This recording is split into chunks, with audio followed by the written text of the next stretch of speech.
তোদের একটা ভয় কিসে? নির্বাচন করার সবার অধিকার আছে, শিল্পী সমিতি হোক যে কোনো জায়গাতে হোক। তা তোর অত ভয় লাগছে কেন? তা তুই প্যানে তুই তাহলে নির্বাচন করিস কেন? তো এইটা হলে তো মনে করি আজব একটা গুজব। তো শিল্পী সমিতি নিয়ে কথাবার্তা বলতেছে না, আমি এই নিয়ে খসরু ভাইরা, ইকবাল ভাইরা, আরও অনেকে যারা আছে তারা সবার সাথে কথা বলছি। তারা বলছে আলু এটা চুপ থাকো, আমরা নির্বাচনের পরে করাবো না। আমি চুপচাপই আছে। এই যে কয়েকদিন ধরে দেখেছি শিল্পী সমিতিতে আমাকে নিয়ে একাধজন যা ইচ্ছে তাই মুখ দিয়ে বলতেছেন না। আপনি কি মুখ আসলে বলে যা ইচ্ছে তা বলতে পারেন? তা তো বলতে পারেন না। আমি শিল্পী সমিতি 7টা সিনেমা আপনাকে বলছি চলচ্চিত্র, আপনি তো বলেন অনেকে চলচ্চিত্রে হিরো আলম কেউ না। আমি 7টা সিনেমা, আমার সিনেমাতে অভিনয় করছে কাজী আচ্ছাদ, রিনা খান, দুলালি, মুনমুন, একা, তারপরে মনে করেন শবনম পারবেন, মেহেদি, তারপরে ড্যানিরার, হাবিব খান, তারপরে মনে করেন ওমর সানে, তারপর আলেক ভাই, এরা সবাই কাজ করেছে মার্চক্কা সিনেমাতে। আপনি দেখছেন মার্চক্কা সিনেমাতে এরা আমাকে সিনেমাতে রিলিজ হয়েছে।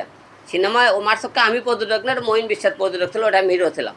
আচ্ছা গেল, তার সিনেমাতে বড় বড় সব আর্টিস্টরা কাজ করে নাকি? আপনারা বললেন যে হিরো আলম সিনেমাতে কী সিনেমা বানায়, যে আলম হিসেবে সিনেমা বানায়, সিনেমার কোনো ইয়ে নাই, কোয়ালিটি নাই। তাহলে আপনারা বলেন এই যে সিনেমাগুলো বানাইছি আমরা, এই সিনেমাতে বড় বড় যে আর্টিস্ট এরা চলচ্চিত্রে কেউ না। তা আমি তো এই 10টা 7টা সিনেমা করে থাকি, এই 7টা সিনেমার তো 20 জন করে শিল্পীরা কাজ করছে। তাই আমি তো 20 টাকা হলেও তাদের পেছনে ইনভেস্ট করছি ভাই। তাহলে আপনারা কীভাবে বলেন চলচ্চিত্রে কেউ না? এই যে মুন্না খান, সে 2টা সিনেমা রিলিজ হয়েছে, সে শিল্পী সমিতির সদস্য পদ হয়েছে, কীভাবে হইলো? সে 2টাতে কীভাবে হলো? আপনাকে রেখে প্রশ্ন হলো। তা এই যে আপনারা বলেন যে শিল্পী সমিতির যোগ্যতা, এদের কি যোগ্যতা আছে? এদের খালি যোগ্যতাই আছে। তো এরা সিনেমা করছে, আমার সিনেমা না? আমার সিনেমা সেন্ট্রাল বোর্ড থেকে আপনি ইয়ে দেয়নি, অনুমতি দেয়নি, আমার সিনেমা হলে রিলিজ হয়নি, আমার সিনেমাতে বড় বড় সব আর্টিস্টের কাজ করেনি।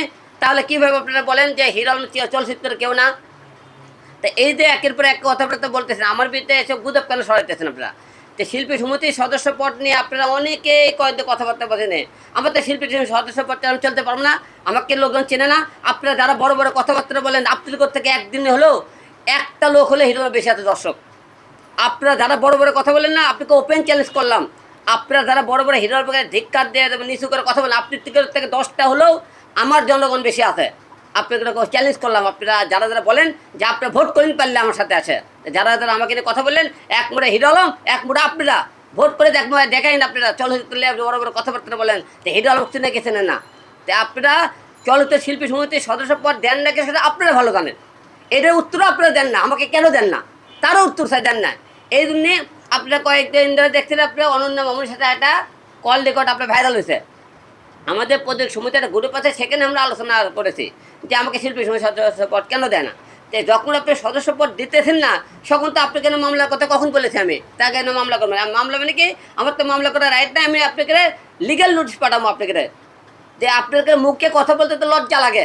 যে লজ্জা কি লাগেন না? হিরো আলম চলচ্চিত্র শিল্পী সমিতির সদস্য পদ কেন দেন না সেটাও বলেন না। তাহলে আমি আপনাকে লিগ্যাল নোটিশ পাঠাই, তারপর তুমি জবাব দেন যে হিরো আলমকে এই কারণে দেয় না, এই কারণে বলছি আপনাকে নামে আমি লিগ্যাল নোটিশ পাঠাবো আপনাকে।